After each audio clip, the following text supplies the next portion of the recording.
Friends, പുതിയൊരു recruitment notification വന്നിട്ടുണ്ട്. Permanent വേക്കൻസിയാണ്. ലോവർ ഡിവിഷൻ ക്ലർക്ക് LDC എന്ന് പറയുന്ന പോസ്റ്റിലേക്കും അതുപോലെ മൾട്ടി ടാസ്കിംഗ് സ്റ്റാഫ് MTS എന്ന് പറയുന്ന പോസ്റ്റിലേക്കാണ് വിളിച്ചിരിക്കുന്നത്. ഇതിൻ്റെ പേ സ്കെയിൽ കാര്യങ്ങൾ കാണാം. പെർമനന്റ് വേക്കൻസിയാണ്. യാതൊരുവിധ എക്സ്പീരിയൻസോ കാര്യങ്ങളൊന്നും വേണ്ട. അതിലേക്ക് നിങ്ങൾക്ക് +2 അല്ലെങ്കിൽ 10th ഒക്കെ പാസ്സായവർക്കൊക്കെ അപ്ലൈ ചെയ്യുന്ന വേക്കൻസിയാണ്. അപ്പോൾ ഇത്തരത്തിലുള്ള ജോബ് അപ്ഡേഷൻ കാര്യങ്ങളൊക്കെ നമ്മൾ ചെയ്തു വരുന്നുണ്ട്. നമ്മുടെ ചാനലിൽ കയറി റീസെൻ്റായി ചെയ്ത വീഡിയോസും കാര്യങ്ങളൊക്കെ നിങ്ങൾക്ക് കാണാം. അതോടൊപ്പം തന്നെ നമ്മൾ മെമ്പേഴ്സ് ഓൺലി ആയിട്ട് വീഡിയോ ചെയ്യുന്നുണ്ട്. മെമ്പർഷിപ്പ് എടുത്തവർക്ക് അത്തരം വീഡിയോസും കാണാവുന്നതാണ്. നമ്മുടെ ചാനലിൽ വീഡിയോ നിങ്ങൾക്ക് മെമ്പേഴ്സ് ഓൺലി വീഡിയോസും ചെയ്തു വരുന്നുണ്ട്. അപ്പോൾ നിങ്ങൾക്ക് ചാനൽ യൂസ്ഫുൾ ആണെങ്കിൽ ഇതിൻ്റെ കൂട്ടുകാരിലേക്കും പരിചയപ്പെടുത്തുക. അതോടൊപ്പം തന്നെ സബ്സ്ക്രൈബ് ചെയ്യുക, ബെല്ലേക്ക് എനേബിൾ ചെയ്ത് വെക്കാനൊക്കെ മറക്കണ്ട. നേരെ നമുക്ക് എന്ത് ചെയ്യാം, ഒഫീഷ്യൽ നോട്ടിഫിക്കേഷനിലേക്ക് വരാം. അപ്പോൾ ഇതാണ് നോട്ടിഫിക്കേഷൻ. നിങ്ങൾക്ക് ഇവിടെ കാണാൻ പറ്റും. Headquarters Andaman and Nicobar കമാൻഡിലേക്കാണ് വിളിച്ചിരിക്കുന്നത്. അപ്പോൾ recruitment to the post of നിങ്ങൾക്ക് കാണാം LDC, അതുപോലെ multi tasking staff office and training എന്ന് പറഞ്ഞിട്ട് നമുക്ക് ഇവിടെ കാണാൻ പറ്റും. അതിൻ്റെ അഡ്വർടൈസ്മെൻറ്റ് നമ്പർ കാണാം. അപ്പോൾ ഇതിലേക്ക് ഓഫ്ലൈൻ ആയിട്ടാണ് അപേക്ഷ സ്വീകരിക്കുന്നത്, ഓൺലൈൻ അല്ല. നമ്മൾ പോസ്റ്റലായിട്ടാണ് അയച്ചു കൊടുക്കേണ്ടത്. അപ്പോൾ നമുക്ക് രജിസ്റ്റേർഡ് പോസ്റ്റായിട്ടോ അല്ലെങ്കിൽ സ്പീഡ് പോസ്റ്റായിട്ടോ അയച്ചു കൊടുക്കാവുന്നതാണ്.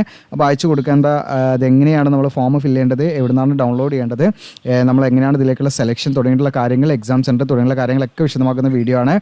അപ്പോൾ ഇതാണ് വേക്കൻസി ഡീറ്റെയിൽസ്. ലോവർ ഡിവിഷൻ വളരെ കുറഞ്ഞ വേക്കൻസിയാണ്. പക്ഷേ കുറഞ്ഞതാണെങ്കിലും നിങ്ങൾക്ക് ഇതിലേക്ക് അപേക്ഷാ ഫീസോ കാര്യങ്ങളൊന്നുമില്ല. നിങ്ങൾക്ക് താല്പര്യം ഉണ്ടെങ്കിൽ നിങ്ങൾക്ക് തീർച്ചയായിട്ടും അപ്ലൈ ചെയ്യാവുന്നൊരു കാറ്റഗറി തന്നെയാണ്. കാരണം ഈ 5 വേക്കൻസി അല്ലെങ്കിൽ 9 വേക്കൻസി ടോട്ടൽ എന്ന് പറയുന്നത് നമ്മളിപ്പോൾ സാധാരണ PSC എക്സാമൊക്കെ നോക്കുമ്പോൾ 3-4 വേക്കൻസിയിലേക്ക് തന്നെ ആയിരക്കണക്കിന് ആളുകളാണ് അപ്ലൈ ചെയ്യുന്നത്. അപ്പോൾ അതൊക്കെ വെച്ച് നമ്മളത് വെയിറ്റ് ചെയ്യുന്നതിലും നല്ല ഇത്തരം വേക്കൻസിയിലേക്ക് അപ്ലൈ ചെയ്യാനൊരു നമ്മളതിനനുസരിച്ച് പ്രിപ്പയർ ചെയ്യുക എന്നുള്ളതാണ്. അപ്പോൾ ഇതിലേക്ക് ലോവർ ഡിവിഷൻ ക്ലർക്ക് നിങ്ങൾക്ക് കാണാം 5 വേക്കൻസിയാണ്. അതിൽ റിസർവ് വേക്കൻസി കാണാം നിങ്ങൾക്ക്. ഇപ്പോൾ ഇൻ കേസ് ഇവിടെ STക്ക് വേക്കൻസി ഇല്ലെങ്കിലും അവർക്ക് ജനറൽ വേക്കൻസിയിലേക്ക് അപ്ലൈ ചെയ്യാം. അതുപോലെ തന്നെ മൾട്ടി ടാസ്കിംഗ് സ്റ്റാഫ് ആണെങ്കിൽ നിങ്ങൾക്ക് ഇവിടെ EWSനും STക്കും വേക്കൻസി ഇല്ല. അവർക്ക് എന്ത് ചെയ്യും, ജനറൽ വേക്കൻസിയിലേക്ക് അപ്ലൈ ചെയ്യാവുന്നതാണ് കേട്ടോ. പിന്നെ PWDയിൽ സ്യൂട്ടബിൾ ആയിട്ടുള്ള വേക്കൻസികളുടെ കാണിക്കുന്നുണ്ട്. അങ്ങനെയുള്ള വിദ്യാർത്ഥികൾക്കും അതിലേക്ക് അപ്ലൈ ചെയ്യാവുന്നതാണ്. ഇനി ഇതിൻ്റെ ഏജും എസെൻഷ്യൽ ക്വാളിഫിക്കേഷനാണ്. അപ്പോൾ LDC പറയുന്ന പോസ്റ്റിലേക്കാണെങ്കിൽ മിനിമം 18 വയസ്സ് പൂർത്തിയായിരിക്കണം, മാക്സിമം 27 വയസ്സ് അപ്ലൈ ചെയ്യാം. OBC NCL കാൻഡിഡേറ്റ്സ് ആണെങ്കിൽ 30 വയസ്സിൽ അപ്ലൈ ചെയ്യാം. ദെൻ SC/ST ആണെങ്കിൽ 32 വയസ്സിൽ അപ്ലൈ ചെയ്യാവുന്നതാണ്. ഇനി ഇവിടേക്ക് +2 ആണ് ഇതിൻ്റെ ക്വാളിഫിക്കേഷൻ. ജസ്റ്റ് നിങ്ങൾക്ക് +2 മതി ഇതിലേക്ക് അപ്ലൈ ചെയ്യാനുള്ള എഡ്യൂക്കേഷൻ ക്വാളിഫിക്കേഷൻ. ജസ്റ്റ് +2 പാസ്സായിരിക്കുക എന്നുള്ളതാണ്. ഓക്കെ, വേറെ എക്സ്പീരിയൻസോ മറ്റ് സർട്ടിഫിക്കറ്റോ കാര്യങ്ങളൊന്നും ആവശ്യമില്ല. ഇനി അതോടൊപ്പം തന്നെ സ്കിൽ ടെസ്റ്റ് ആയിട്ട് നിങ്ങൾക്ക് കൺഫ്യൂഷൻ വേണ്ട. നിങ്ങൾ ഇതിൻ്റെ സെലക്ഷൻ്റെ ഭാഗമായിട്ട് നിങ്ങൾക്ക് എക്സാം ഉണ്ടാവും. അത് കഴിഞ്ഞിട്ട് നിങ്ങൾക്ക് സ്കിൽ ടെസ്റ്റ് ഉണ്ടാവും. അപ്പോൾ സ്കിൽ ടെസ്റ്റിൻ്റെ സമയത്ത് നിങ്ങൾക്ക് 35 വേർഡ് പെർ മിനിറ്റ് എന്നുള്ള രീതിയിൽ ഇംഗ്ലീഷിൽ കമ്പ്യൂട്ടറിൽ ടൈപ്പ് ചെയ്യാൻ അറിയണം. ഓക്കെ, അതായത് കമ്പ്യൂട്ടറിൽ ഇംഗ്ലീഷിൽ ടൈപ്പ് ചെയ്യാൻ നമുക്ക് ആ സ്പീഡ് ഉണ്ടായിരിക്കണം എന്നുള്ളതാണ്. 35 വേർഡ് പെർ മിനിറ്റ്. അതിൻ്റെ കീ ഡിപ്രഷൻ പെർ അവർ ഒക്കെ ഇവിടെ പറയുന്നുണ്ട്. ഇനി അതല്ല, നിങ്ങൾക്ക് ഹിന്ദിയിൽ ടൈപ്പ് ചെയ്യാൻ 30 വേർഡ് പെർ മിനിറ്റ് എന്നുള്ള സ്പീഡ് മതി. അപ്പോൾ ഹിന്ദിയിലോ ഇംഗ്ലീഷിലോ ഏതെങ്കിലും ഒരു രീതിയിൽ നമ്മൾ ടൈപ്പിംഗ് സ്പീഡ് ഉണ്ടായിരിക്കണം കമ്പ്യൂട്ടറിൽ കേട്ടോ. പിന്നെ MTS എന്ന് പറയുന്ന പോസ്റ്റിലേക്ക് 18 മിനിമം, മാക്സിമം നിങ്ങൾക്ക് 25 വയസ്സിൽ അപ്ലൈ ചെയ്യാവുന്നതാണ്. ഏജ് റിലാക്സേഷൻ ഉണ്ടായിരിക്കും. അപ്പോൾ ഇതിലേക്ക് ജസ്റ്റ് 10ാം ക്ലാസ് പാസ്സായാൽ മതി. ജസ്റ്റ് 10ാം ക്ലാസ് അല്ലെങ്കിൽ അതിന് ഇക്വലൻ്റ് ആയിട്ടുള്ള ക്വാളിഫിക്കേഷൻ ഉള്ളവർക്ക് ഇതിലേക്ക് അപ്ലൈ ചെയ്യാവുന്നതാണ്. വേറെ യാതൊരുവിധ എക്സ്പീരിയൻസോ മറ്റു കാര്യങ്ങളോ മറ്റു സർട്ടിഫിക്കറ്റ് ഒന്നും വേണ്ട. അപ്പോൾ നിങ്ങളുടെ കൂട്ടുകാരുടെ മാക്സിമം ഷെയർ ചെയ്ത് കൊടുക്കുക. പിന്നെ ഏജ് റിലാക്സേഷൻ നമ്മൾ പറഞ്ഞാൽ SC/ST 5 വർഷം, OBCക്ക് 3 വർഷം, PWBD കാൻഡിഡേറ്റ്സിന് 10 മുതൽ 5 വർഷം വരെ ഏജ് റിലാക്സേഷൻ ഉണ്ടാകും. പിന്നെ എക്സ് സർവീസ്മെനും 3 വർഷം അങ്ങനെയുള്ള ഏജ് റിലാക്സേഷൻ കാര്യങ്ങളൊക്കെ ഉണ്ട്. ഇനി ഇതിൻ്റെ മോഡ് ഓഫ് സെലക്ഷൻ എന്ന് പറയുന്നത് നിങ്ങൾക്ക് ഇതിലേക്ക് നമ്മൾ ഇനിഷ്യലി അപ്ലൈ ചെയ്ത് കഴിഞ്ഞാൽ നമ്മൾ എലിജിബിൾ ആണെങ്കിൽ നമുക്ക് എക്സാം എഴുതാമെന്നുള്ളതാണ്. അപ്പോൾ റിട്ടൺ എക്സാമിനേഷൻ ആണ്. അപ്പോൾ ഇതിലേക്ക് നിങ്ങൾക്ക് ഏത് ലെവലാണ്, അതായത് 10th ലെവലാണെങ്കിൽ നിങ്ങളിപ്പോൾ ഫോർ എക്സാമ്പിൾ LDC ആണെങ്കിൽ +2 ലെവൽ വെച്ചിട്ടാണ് എക്സാം. MTS ആണെങ്കിൽ 10th ലെവൽ വെച്ചിട്ടായിരിക്കും എക്സാം. അപ്പോൾ അതിൻ്റെ ടോപ്പിക്ക് ഏതൊക്കെയാണ് വരുന്നതെന്ന് ഇവിടെ കൊടുത്തിട്ടുണ്ട്. മാർക്കിൻ്റെ വെയിറ്റേജ് ഉണ്ട്, 100 മാർക്കിനാണ് വരിക. ഇനി സിലബസ് നിങ്ങൾക്ക് ഇവിടെ കാണാൻ പറ്റും. MTSൻ്റെ LDCൻ്റെ സിലബസ് ഏതൊക്കെ മേഖലകളാണ് കവർ ചെയ്യുന്നത്, നിങ്ങൾക്ക് ഇതിനനുസരിച്ച് നിങ്ങൾ പ്രിപ്പയർ ചെയ്യുകയാണ് വേണ്ടത്. ഓക്കെ, ഇനി അതോടൊപ്പം തന്നെ നിങ്ങൾക്ക് എക്സാമിനേഷൻ സെൻറ്റർ എന്ന് പറയുന്നത് ശ്രീ വിജയപുരം മാത്രമായിരിക്കും നിങ്ങൾക്ക് എക്സാമിനേഷൻ സെൻറ്റർ ഉണ്ടായിരിക്കുക. നമുക്ക് ആൻഡമാൻ നിക്കോബാറിൽ തന്നെ പോകേണ്ടി വരും എന്നുള്ളതാണ്. അപ്പോൾ ഇതുകൊണ്ട് തന്നെ, ഈ കാരണം കൊണ്ട് തന്നെ ഒരുപാട് അപേക്ഷകൾ ഇതിലേക്ക് പോകാനുള്ള സാധ്യത ഒക്കെ വളരെ കുറവാണെന്നുള്ളതാണ്. മീൻസ് കമ്പാരിറ്റീവ്ലി ഇപ്പോൾ ഇനി കൊടുത്താൽ തന്നെ ഇപ്പോൾ അവർക്ക് അവിടെ എക്സാം എഴുതാൻ പോകാൻ സാധിച്ചോളുന്നില്ല. അങ്ങനെയൊക്കെയുള്ള കാര്യങ്ങൾ വരാം. അപ്പോൾ നമ്മളുടെ ആ ഒരു ഇതിനൊക്കെ അനുസരിച്ചിട്ട്, ട്രെൻഡിനൊക്കെ അനുസരിച്ച് നമുക്ക് എന്താണ് അതിൻ്റെ കട്ട് ഓഫിലൊക്കെ നല്ല വേരിയേഷൻ വരാനുള്ള സാധ്യതയുണ്ടല്ലോ. ഓക്കെ, ഇനി ഇവിടെ ഇതിൻ്റെ ഓപ്പണിംഗ് ഡേറ്റും ക്ലോസിംഗ് ഡേറ്റും ഞാൻ വീഡിയോയുടെ അവസാന ഭാഗത്ത് പറയാം. അതോടൊപ്പം തന്നെ എങ്ങനെയാണ് നമ്മൾ അപ്ലൈ ചെയ്യേണ്ടതെന്ന് വെച്ചാൽ, നമുക്ക് ഇതിൻ്റെ കൂടെ ഒരു അപേക്ഷാ ഫോം ഉണ്ട്, അത് ഫില്ല് ചെയ്യണം. ആ ഫോം നമ്മൾ ഒരു നല്ല ക്വാളിറ്റിയുള്ള പേപ്പറിൽ തന്നെ എന്ത് ചെയ്യണം, അത് പ്രിൻ്റ് എടുക്കുക. എന്നിട്ട് അതിൽ നമ്മൾ എന്ത് ചെയ്യുക, ജസ്റ്റ് നമ്മൾ ഡീറ്റെയിൽസ് ഒക്കെ എഴുതിയാൽ മതി. ഇനിയിപ്പോൾ നിങ്ങൾക്ക് ടൈപ്പ് ചെയ്തിട്ട് ആ രീതിയിലും വേണം ചെയ്യുന്നതിൽ കുഴപ്പമൊന്നുമില്ല. എഴുതുന്നതാണ് നമ്മുടെ കഴിവുകൊണ്ട് തന്നെ എഴുതുന്നതാണ് നല്ലത്.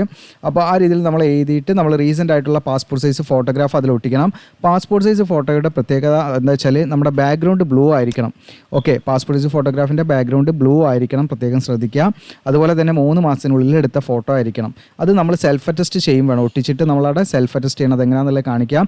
എന്നിട്ട് നമ്മളൊരു പോസ്റ്റൽ കവറിലേക്ക് ഇട്ടിട്ട് നമ്മൾ എന്ത് ചെയ്യണം, അത് അയച്ചു കൊടുക്കണം. അയച്ചു കൊടുക്കേണ്ട അഡ്രസ്സ് ഇതാണ്. ഈ ഒരു അഡ്രസ്സിലേക്കാണ് നമ്മൾ അയച്ചു കൊടുക്കേണ്ടത്. ഉണ്ടോ ഈ ഒരു അഡ്രസ്സിലേക്ക് നിങ്ങൾ എന്ത് ചെയ്യണം പോസ്റ്റലായിട്ട് ഒന്നെങ്കിൽ രജിസ്റ്റേർഡ് പോസ്റ്റ് അല്ലെങ്കിൽ സ്പീഡ് പോസ്റ്റ് ഈ രണ്ട് രീതിയിലാണ് നിങ്ങൾ അയച്ചു കൊടുക്കേണ്ടത് ഒന്നുകിൽ രജിസ്റ്റേർഡ് പോസ്റ്റായിട്ട് അയച്ചു കൊടുക്കാം അല്ലെങ്കിൽ നിങ്ങൾക്ക് സ്പീഡ് പോസ്റ്റായിട്ടും അയച്ചു കൊടുക്കാവുന്നതാണ് ഓക്കെ ഒന്ന് രജിസ്റ്റേർഡ് പോസ്റ്റ് അല്ലെങ്കിൽ രജിസ്റ്റേർഡ് സ്പീഡ് പോസ്റ്റ് ആട്ടോ ഓക്കെ അത് പ്രത്യേകമായിട്ട് അവിടെ പറയുന്നുണ്ട് ആ രീതിയിൽ നിങ്ങൾക്ക് അയച്ചു കൊടുക്കാൻ പറ്റുള്ളൂ ആ രീതിയിൽ നിങ്ങൾ അയച്ചു കൊടുക്കുക അതോടൊപ്പം തന്നെ നമ്മൾ ആ ഒരു എൻവലപ്പ് ഉണ്ടല്ലോ പോസ്റ്റൽ കവർ നമ്മുടെ അപേക്ഷാ ഫോമും നമ്മുടെ സർട്ടിഫിക്കറ്റും എല്ലാം നമ്മൾ എന്ത് ചെയ്യണം എന്തൊക്കെയാണ് ഇതിൻ്റെ കൂടെ വെക്കേണ്ടത് ഞാൻ പറയാം അതൊക്കെ നമ്മൾ വെച്ചിട്ട് നമ്മൾ പോസ്റ്റൽ കവറില്ലേ നമ്മുടെ അതായത് എൻവലപ്പിൻ്റെ മുകളിൽ ഈ പച്ച കളറിൽ ഞാൻ ഇവിടെ മാർക്ക് ചെയ്ത് ഗ്രീൻ കളറിൽ മാർക്ക് ചെയ്ത ഇതേപോലെ ക്യാപിറ്റൽ ലെറ്ററിൽ ചെയ്ത application for the post of LDC ഏതാണ് നിങ്ങൾ അപ്ലൈ ചെയ്യുന്നത് വെച്ചാൽ LDC MTS ആണെങ്കിൽ MTS ഏതായത് നിങ്ങൾ അപ്ലൈ ചെയ്യുന്നത് വെച്ചാൽ അത് നിങ്ങൾ എന്ത് ചെയ്യുക അവിടെ അതുപോലെ ചെയ്താൽ എന്നിട്ട് ആൻഡ് കാറ്റഗറി എന്ന് പറഞ്ഞിട്ട് നിങ്ങൾ ഏത് കാറ്റഗറിയിലാണ് നിങ്ങൾ അപ്ലൈ ചെയ്യുന്നത് നിങ്ങൾ SC/ST കാറ്റഗറിയിലേക്കാണോ ജനറൽ കാറ്റഗറിയിലേക്കാണോ EWS ആണോ അത് മാത്രം അവിടെ മെൻഷൻ ചെയ്യാം ഓക്കെ അപ്പോൾ നിങ്ങൾ ഈ ഒരു രീതിയിൽ നിങ്ങൾ എന്ത് ചെയ്യണം പ്രത്യേകമായിട്ട് എഴുതണം ഏത് application for the post of load അത് നമ്മളിപ്പോൾ ഒരു പോസ്റ്റൽ കവർ എടുക്കുമല്ലോ നമ്മളെല്ലാം അയച്ചു കൊടുക്കാൻ അതിൻ്റെ മുകളിൽ ഇങ്ങനെ എഴുതുക നിങ്ങൾ അഡ്രസ്സ് എഴുതുന്ന പോലെ ഇവിടെ അഡ്രസ്സ് ഫ്രം ടു ഒക്കെ അഡ്രസ്സ് എഴുതണം എന്നിട്ട് നിങ്ങൾ application for the post of എന്ന് പറഞ്ഞിട്ട് നിങ്ങൾ എന്തിനാ കംപ്ലീറ്റ് ഈ സെൻറ്റൻസ് എഴുതണം എന്നിട്ട് ഏത് പോസ്റ്റിലേക്ക് MTS ആണോ MTS അല്ലെങ്കിൽ LDC ആണോ LDCയിലേക്ക് പ്ലസ് ആൻഡ് എന്ന് എഴുതിയിട്ട് കാറ്റഗറി എന്ന് എഴുതിയിട്ട് എന്ത് ചെയ്യണം നിങ്ങൾ കാറ്റഗറി അപ്പോൾ അതിൻ്റെ കൂടെ തന്നെ കാറ്റഗറി ഏതാണ് ജനറലാണ് ജനറലിലേക്ക് നിങ്ങൾ കൊടുക്കുന്നതാണെങ്കിൽ ജനറൽ SC ആയിട്ടാണ് നിങ്ങൾ കൊടുക്കുക SCയിലേക്ക് കൊടുക്കുക ഓക്കെ അപ്പോൾ ആ രീതിയിലാണ് നിങ്ങൾ എന്ത് ചെയ്യേണ്ടത് ഇത് അപ്ലൈ ചെയ്യേണ്ടത് കേട്ടോ ഓക്കെ അപ്പോൾ ബാക്കി കാര്യങ്ങൾ പറയാം പിന്നെ എന്തൊക്കെ ഇതിൻ്റെ കൂടെ നമ്മൾ പോസ്റ്റലായിട്ട് അയച്ചു കൊടുക്കുമ്പോൾ അതിൻ്റെ കൂടെ വെക്കണം എന്ന് വെച്ചാൽ 2 പാസ്പോർട്ട് സൈസ് ഫോട്ടോഗ്രാഫ് എക്സ്ട്രാ നമ്മൾ വെക്കണം അതിൻ്റെ ബാക്ക്ഗ്രൗണ്ട് എന്തായിരിക്കണം ബ്ലൂ ആയിരിക്കണം പ്രത്യേകമായിട്ട് ശ്രദ്ധിക്കാം അപ്പോൾ നമ്മൾ ആപ്ലിക്കേഷൻ ഫോമിൽ ഒട്ടിച്ച് അതേ ഫോട്ടോയുടെ 2 കോപ്പിയും പാടെ നമ്മൾ എന്തിനാ എക്സ്ട്രാ നമ്മുടെ പോസ്റ്റൽ കവറിൽ നമ്മൾ വെക്കേണ്ടതായിട്ടുണ്ട് പ്രത്യേകമായിട്ട് ശ്രദ്ധിക്കാം പിന്നെ അതോടൊപ്പം തന്നെ സെൽഫ് അറ്റസ്റ്റഡ് ആയിട്ടുള്ള ഫോട്ടോഗ്രാഫ് ആയിരിക്കണം നമ്മൾ അതിൻ്റെ റിവേഴ്സ് സൈഡിൽ നിങ്ങളുടെ പേര് എഴുതിയിട്ട് ജസ്റ്റ് നിങ്ങൾ എന്ത് ചെയ്യുക സൈൻ ചെയ്യുക ഓക്കെ നിങ്ങൾ അതായത് ഫോട്ടോയുടെ പിൻവശം ഉണ്ടല്ലോ പിൻവശത്ത് കേട്ടോ ഈ എക്സ്ട്രാ നമ്മൾ ലൂസായിട്ട് അതിൽ വെക്കുന്ന ഫോട്ടോയിൽ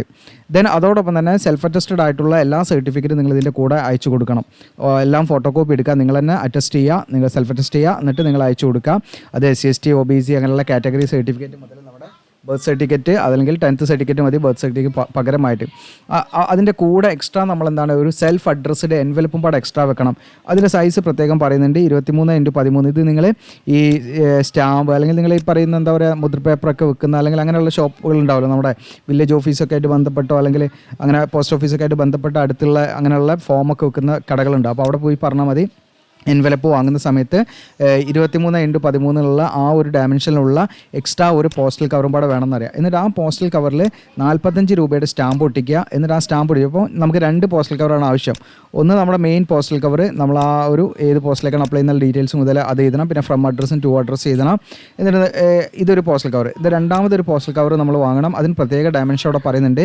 23x13 ഓക്കെ 23x13 അപ്പോൾ ഈ 23x13 എന്ന് പറയുന്ന postal cover main postal cover ഉണ്ടല്ലോ നമ്മൾ അയച്ചു കൊടുക്കുന്നത് അതിൻ്റെ ഉള്ളിലിട്ട് അയച്ചു കൊടുക്കേണ്ടതാണ് അപ്പോൾ അത് മെയിൻ പോസ്റ്റൽ കവർ 23x13 കുറച്ചുകൂടെ വലുത് വാങ്ങാൻ ശ്രദ്ധിക്കാം എന്നിട്ട് ഈ 23x13 എന്നുള്ള ഡയമെൻഷനിൽ വാങ്ങുന്ന എക്സ്ട്രാ പോസ്റ്റൽ കവറിൻ്റെ മുകളിൽ നിങ്ങളുടെ അഡ്രസ്സ് എഴുതണം നിങ്ങളുടെ കമ്മ്യൂണിക്കേഷൻ അഡ്രസ്സ് എന്താണോ നിങ്ങൾക്ക് അതായത് പോസ്റ്റലായിട്ട് അയച്ചാൽ നിങ്ങളുടെ വീട്ടിൽ എത്തുന്ന അഡ്രസ്സ് ഇല്ലേ ആ അഡ്രസ്സ് എഴുതണം എന്നതിന് ശേഷം നമുക്ക് അവിടെ 45 രൂപയുടെ ഒരു സ്റ്റാമ്പ് നിങ്ങൾ വാങ്ങി ഒട്ടിക്കേണ്ടതുണ്ട് ഓക്കെ എന്നതിന് ശേഷം നമ്മൾ ഈ പറയുന്ന മെയിൻ എൻവലപ്പിലേക്ക് എന്ത് ചെയ്യുക നമ്മുടെ അപേക്ഷയുടെ കൂടെ ഈ ഒരു എക്സ്ട്രാ പോസ്റ്റൽ കവറും പാടെ നിങ്ങൾ ഇൻസേർട്ട് ചെയ്തിട്ട് അത് നിങ്ങൾ പിന്നെ അത് സീൽ ചെയ്തിട്ട് അയച്ചു കൊടുക്കുക ഓക്കെ അപ്പോൾ ആ കാര്യങ്ങൾ പ്രത്യേകമായിട്ട് നിങ്ങൾ ശ്രദ്ധിക്കേണ്ടതാണ് മറന്നു പോകരുത് എന്തെങ്കിലും ഡൗട്ടോ കാര്യങ്ങളുടെ തീർച്ചയായിട്ടും നിങ്ങൾ കമൻ്റായിട്ട് ചോദിക്കണം ഓക്കെ അപ്പോൾ ഇത്രയാണ് ഇതിൽ പ്രധാനമായിട്ടും നമ്മൾ ശ്രദ്ധിക്കേണ്ടതായിട്ടുള്ള കാര്യങ്ങൾ ഇനി അപ്ലൈ ചെയ്യേണ്ട ലാസ്റ്റ് ഡേറ്റ് എന്ന് പറഞ്ഞത് ഇപ്പോൾ എംപ്ലോയ്മെൻറ്റ് ന്യൂസിൽ വന്ന ഡേറ്റ് നമുക്കിതിൽ ഇവിടെ ഉണ്ട് എത്ര ദിവസത്തിൻ്റെ ഉള്ളിൽ എന്നുള്ള കാണിക്കും ഞാൻ ഇതിൻ്റെ ക്ലോസിംഗ് ഡേറ്റ് ഓപ്പണിംഗ് ഡേറ്റ് ഒക്കെ എന്ന് പറയുന്നത് ഇത് എംപ്ലോയ്മെൻറ്റ് ന്യൂസിൽ രജിസ്റ്റർ ചെയ്തതിന് ശേഷം 28 ഡേയ്സ് ആണ് പറയുന്നത് കേട്ടോ ഓക്കെ എംപ്ലോയ്മെൻറ്റ് ആ ഒരു ന്യൂസിൽ ഇത് പബ്ലിഷ് ചെയ്തതിന് ശേഷം 28 ഡേയ്സ് ആണ് അപ്പോൾ എംപ്ലോയ്മെൻറ്റ് ന്യൂസിൽ പബ്ലിഷ് ചെയ്തതുണ്ടോ നിങ്ങൾക്ക് 18 to 24 ഏപ്രിലിയുടെ ആ ഒരു എംപ്ലോയ്മെൻറ്റ് ന്യൂസാണത് ഓക്കെ അപ്പോൾ ഇതിൽ നിങ്ങൾക്ക് ഏപ്രിൽ 18 നമ്മൾ കണക്കാക്കുന്ന സമയത്ത് നമ്മൾ ആ ഒരു ഡേറ്റ് ഏകദേശം നമുക്കൊരു മെയ് 15 വരെ നമുക്ക് എടുക്കാം ഓക്കെ അപ്പോൾ ഇതിൻ്റെ ഇടയിൽ ഇതെടുത്തിട്ട് നമുക്ക് മെയ് 15 ആണ് ഇതിൻ്റെ ലാസ്റ്റ് ഡേറ്റ് അപ്ലൈ ചെയ്യേണ്ട ലാസ്റ്റ് ഡേറ്റ് നമുക്ക് മെയ് 15 ആണ് കണക്കാക്കുന്നത് നമ്മൾ മെയ് 15 ഉള്ളിൽ നിങ്ങൾ എന്ത് ചെയ്യുക പോസ്റ്റലായിട്ട് അയച്ചു കൊടുക്കാം ഓക്കെ അപ്പോൾ ഇനി അടുത്ത ഘട്ടം എന്താണെന്ന് വെച്ചാൽ നമ്മുടെ വീഡിയോയുടെ ഡിസ്ക്രിപ്ഷനിൽ ഞാൻ അപ്ലൈ ചെയ്യാവുന്ന ലിങ്ക് കൊടുക്കും അതിൽ ക്ലിക്ക് ചെയ്യുക നിങ്ങൾക്ക് ആപ്ലിക്കേഷൻ ഫോം ലഭിക്കാനായിട്ട് അപ്ലൈ ചെയ്യാനുള്ള ആ ഒരു ലിങ്ക് ഉണ്ടാകും അതിൽ ക്ലിക്ക് ചെയ്യുക അപ്പോൾ ഈ പേജിലേക്ക് വരും ഇവിടെ നമ്മുടെ സോഷ്യൽ മീഡിയ ഐക്കൺസ് കാര്യങ്ങളാണ് ഇതിലൊക്കെ നിങ്ങൾ ഫോളോ ചെയ്യുക ലാസ്റ്റ് ഡേറ്റ് മെയ് 15 ആയിട്ട് പ്രത്യേകം ശ്രദ്ധിക്കുക ഏറ്റവും താഴോട്ട് സ്ക്രോൾ ഡൗൺ ചെയ്യുക നിങ്ങൾ ഏറ്റവും താഴേക്ക് വന്നാൽ ഇമ്പോർട്ടൻറ്റ് ലിങ്ക്സ് ആണ് ഇവിടെ ടേബിൾ കാണാം നിങ്ങൾക്ക് ഇവിടെ കണ്ടോ ഇതിൽ നോട്ടിഫിക്കേഷൻ നിങ്ങൾക്ക് ഇവിടെ നിന്ന് ഡൗൺലോഡ് ചെയ്യാം ആപ്ലിക്കേഷൻ ഫോം എന്നുള്ളത് ക്ലിക്ക് ചെയ്യാം ഓക്കെ, ആപ്ലിക്കേഷൻ ഫോം എന്നുള്ളത് ക്ലിക്ക് ചെയ്യുന്ന സമയത്ത് നിങ്ങൾക്ക് ആ നോട്ടിഫിക്കേഷൻ തന്നെയാണ് ഇവിടെ ഡൗൺലോഡ് ആകുന്നത്. അപ്പോൾ അതിൽ ഏറ്റവും താഴെയുള്ള പേജിൽ കേട്ടോ, ഏറ്റവും താഴേക്ക് വരിക. ഓക്കെ, ഏറ്റവും താഴേക്ക് വന്നു കഴിഞ്ഞാൽ നിങ്ങൾക്ക് എന്താണ് ഇതാണ് ഇതിൻ്റെ ആപ്ലിക്കേഷൻ ഫോം. അത് ഞാൻ നേരത്തെ നമ്മളെടുത്ത ഇതിൽ തന്നെ കാണിക്കാം. ഓക്കെ, ഏറ്റവും താഴോട്ട് സ്ക്രോൾ ഡൗൺ ചെയ്യാം. ഓക്കെ, അപ്പോൾ പേജ് നമ്പർ ഏകദേശം 14 വരുന്നത് കേട്ടോ. ഓക്കെ, പേജ് നമ്പർ 14 മുതൽ നിങ്ങൾ എന്ത് ചെയ്യണം, പ്രിൻ്റ് എടുക്കണം. രണ്ട് പേജാണ്, 3 പേജ് ഉണ്ടാവും കേട്ടോ ആപ്ലിക്കേഷൻ ഫോം. ഈ 3 പേജ് നിങ്ങൾ നല്ല നീറ്റായിട്ടുള്ള A4 ഷീറ്റിൽ നിങ്ങൾ നല്ല ക്വാളിറ്റിയുള്ള A4 ഷീറ്റിൽ പ്രിൻ്റ് എടുക്കുക. പ്രിൻ്റ് എടുത്തതിന് ശേഷം നിങ്ങൾ എന്ത് ചെയ്യുക, ഇവിടെ ഒരു ഫോട്ടോ ഒട്ടിക്കുക. ബ്ലൂ ബാക്ക്ഗ്രൗണ്ട് ആയിരിക്കണം, പ്രത്യേകം ശ്രദ്ധിക്കുക. എന്നിട്ട് നമ്മൾ എന്ത് ചെയ്യുക, ഫോട്ടോയിലും നമ്മുടെ ഇതിലും ഫേസിലേക്ക് വരാത്ത രീതിയിൽ സൈൻ ചെയ്യുക. ഓക്കെ, ദെൻ അതോടൊപ്പം തന്നെ നിങ്ങൾ ഏത് പോസ്റ്റിലേക്കാണ് അപ്ലൈ ചെയ്യുന്നത് വെച്ചാൽ അവിടെ ചെയ്താൽ LDC ആണെങ്കിൽ LDC, MTS ആണെങ്കിൽ MTS എന്നുള്ളത്. പിന്നെ ഇവിടെ നിങ്ങളൊന്നും ചെയ്യേണ്ടതില്ല, ഇത് ഓഫീസ് യൂസ് ഓൺലി ആണ് കേട്ടോ. ഓക്കെ, അപ്പോൾ എന്തൊക്കെ സർട്ടിഫിക്കറ്റാണ് നമ്മളിതിൻ്റെ കൂടെ വെക്കുന്നത് അവർക്കത് ടിക്ക് ചെയ്യാനുള്ള കാര്യങ്ങളാണ്, നമ്മളത് വെക്കേണ്ട ആവശ്യമില്ല അവിടെ.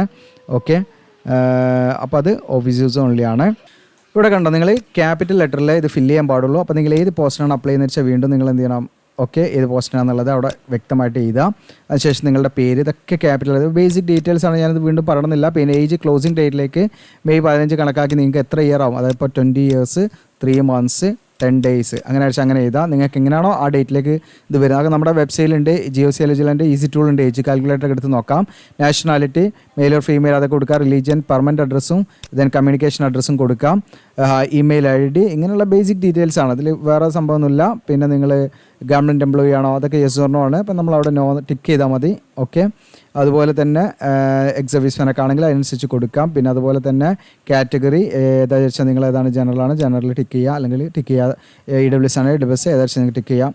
പിന്നെ ഏജ് റിലാക്സേഷൻ നിങ്ങൾക്ക് ഇപ്പോൾ OBC SC ആണെങ്കിൽ ഏജ് റിലാക്സേഷൻ ആവശ്യമുള്ളവരാണെങ്കിൽ യെസ് കൊടുക്കുക, അല്ലെങ്കിൽ നോ കൊടുക്കാം. പിന്നെ ഇവിടെ 18ാമത്തെ നിങ്ങൾക്ക് കൺഫ്യൂഷനൊന്നും വേണ്ട. അതായത് നമ്മുടെ ക്വാളിഫിക്കേഷൻ കാര്യങ്ങളൊക്കെ നമുക്ക് മറ്റു ജോബ് ഓപ്പർച്യൂണിറ്റി, അതായത് മറ്റു ഡിപ്പാർട്ട്മെൻറ്റിലേക്കൊക്കെ ഷെയർ ചെയ്യണോ എന്നുള്ള കാര്യങ്ങളാണ്. നമുക്ക് മറ്റു അവസരങ്ങളൊക്കെ നമുക്ക് ലഭിക്കാൻ താല്പര്യം ഉണ്ടെങ്കിൽ നിങ്ങൾ യെസ് കൊടുക്കുക. ഇനിയിപ്പോൾ നിങ്ങളുടെ പേഴ്സണൽ ഡീറ്റെയിൽസും കൊടുക്കേണ്ടതെന്നുണ്ടെങ്കിൽ നോ കൊടുക്കുക. ഓക്കെ, അപ്പോൾ യെസ് കൊടുക്കുന്നതാണ് നല്ലത്. പിന്നെ എഡ്യൂക്കേഷൻ ക്വാളിഫിക്കേഷൻ 10ാം ക്ലാസ്സിലെ ഡീറ്റെയിൽസ് ഇങ്ങനെ ഫില്ല് ചെയ്യുക. പിന്നെ +2 ആണെങ്കിൽ +2 ഡീറ്റെയിൽസ് ഫില്ല് ചെയ്യുക. ബാക്കി എന്തെങ്കിലും ഉണ്ടെങ്കിൽ അതനുസരിച്ച് നിങ്ങൾക്ക് ഇവിടെ ഫില്ല് ചെയ്യാവുന്നതാണ്. പിന്നെ അതർ ക്വാളിഫിക്കേഷൻ എന്തെങ്കിലും ഉണ്ടെങ്കിൽ നിങ്ങൾക്ക് അതിനനുസരിച്ചിട്ട് എന്താണ് ഇവിടെ അതിൻ്റെ കാര്യങ്ങൾ കൊടുക്കാം. എന്തെങ്കിലും സർട്ടിഫിക്കറ്റ് കോഴ്സോ കാര്യങ്ങളൊക്കെ ഉണ്ടെങ്കിൽ കൊടുക്കാം. പിന്നെ ഇതൊക്കെ central government, state government employees ഉള്ളവരാണ്, നമ്മൾ നോക്കേണ്ട ആവശ്യമില്ല. പിന്നെ ഐഡൻറ്റിഫിക്കേഷൻ മാർക്ക്, നിങ്ങളുടെ SSLC സർട്ടിഫിക്കറ്റ് ഉണ്ടാവും, ആ മാർക്ക് ഇവിടെ നമ്മൾ എന്ത് ചെയ്യുക, എഴുതാം. പിന്നെ അത് നമ്മുടെ ശരീരത്തിലുള്ള പാടുകളോ മാർക്കുകളൊക്കെ ഉണ്ടാവില്ല, അതാണ്. പിന്നെ ബ്ലാക്ക് മോളൊക്കെ ഇല്ലേ. പിന്നെ ഡിക്ലറേഷൻ റീഡ് ചെയ്യുക. എന്നതിന് ശേഷം നിങ്ങൾ ഡേറ്റ് ചെയ്താൽ, എന്നിട്ട് ലെഫ്റ്റ് തമ്പ് ഇംപ്രഷൻ ഇവിടെ, ദെൻ സിഗ്നേച്ചർ ഇതിൽ. ഓക്കെ, പിന്നെ ഇവിടെ പ്ലേസ് ചെയ്താൽ നിങ്ങളുടെ പ്രദേശം. അപ്പോൾ ഇത്രയും കാര്യങ്ങളാണ് നമ്മുടെ അപേക്ഷാ ഫോം. എന്നിട്ട് നമ്മളത് നേരത്തെ പറഞ്ഞ രീതിയിൽ പോസ്റ്റലായിട്ട് അയച്ചു കൊടുക്കാം. ഓക്കെ, അപ്പോൾ ഇത്രയും കാര്യങ്ങളാണ്. വീഡിയോ ഇഷ്ടപ്പെട്ടാൽ ലൈക്ക് ചെയ്യാനും ഷെയർ ചെയ്യാനും മറക്കണ്ട. Thank you.